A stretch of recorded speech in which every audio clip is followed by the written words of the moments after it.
Have you ever been told that crossed arms always means someone's defensive? Or that looking up to the right means they're lying? What if I told you that most of what you've heard about reading body language is oversimplified at best and completely wrong at worst? I'm going to share something that will change the way you think about body language forever. But first, we need to understand one crucial concept that most body language experts conveniently ignore. Let's talk about behavioral baselines. Think of a baseline as someone's normal. It's their default way of existing in the world. Some people naturally talk with their hands, while others keep them still. Some maintain intense eye contact, while others glance around frequently. Some people fidget constantly, even when they're perfectly comfortable. Here's why this matters. Trying to interpret someone's body language without knowing their baseline is like trying to detect a fever without knowing what their normal temperature is. A temperature of 99 degrees Fahrenheit might be concerning for one person, but completely normal for another.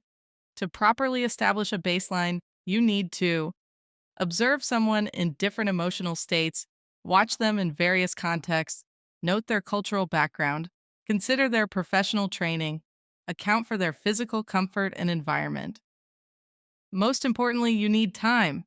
Those instant body language reading techniques you see in pop psychology, they're about as reliable as a fortune cookie. First, let's tackle the biggest myth that body language is universal. While some expressions, like the genuine smile, known as the Duchenne smile, are fairly consistent across cultures, most body language is culturally specific. What's respectful in one culture might be deeply offensive in another. Let's look at some common examples. Crossed arms. While often interpreted as defensive or closed off, people cross their arms for countless reasons. They might be cold, comfortable that way, or it might just be their default resting position.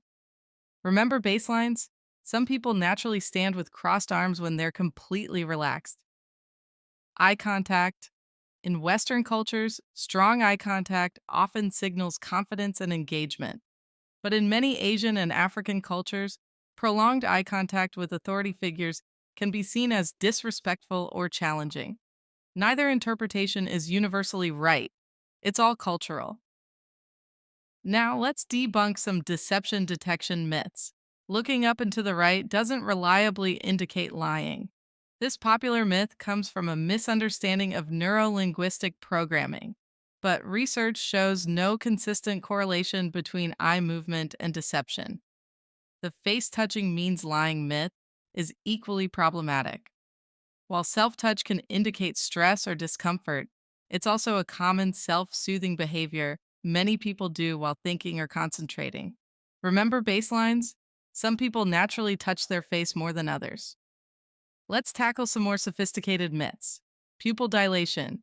Yes, pupils dilate with interest, but they also respond to lighting, medication, medical conditions, screen time, and dozens of other factors. Using this as a reliable indicator is like trying to guess someone's mood by their heart rate without knowing if they just climbed stairs. The mirroring myth.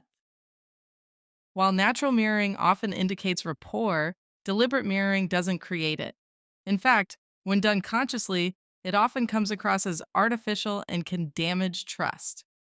The famous 7-38-55 rule, claiming that communication is 7% verbal, 38% vocal tone, and 55% body language, is perhaps the most misused statistic in body language literature. The original research by Albert Mehrabian was specifically about communicating feelings and attitudes, not all communication, and only in specific contexts. So, how should we approach body language? Instead of looking for universal tells, here's what actually works. 1. Establish baselines by observing normal behavior. 2. Look for clusters of behaviors that deviate from that baseline. 3. Consider context, physical, emotional, and cultural. 4. Remember that changes from baseline are more meaningful than specific gestures. Understanding body language isn't about memorizing a list of gestures and their meanings. It's about recognizing patterns, understanding context, and respecting individual and cultural differences. The next time someone claims they can instantly read body language, remember, without establishing a baseline, They're not reading body language. They're just making educated guesses. Well, friends, that about means the end of another riveting episode.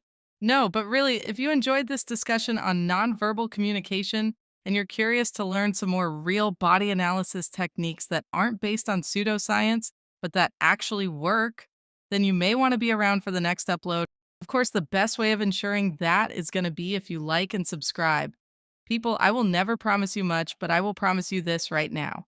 If you're new to the topic but you want to know more, you'll probably want to be here.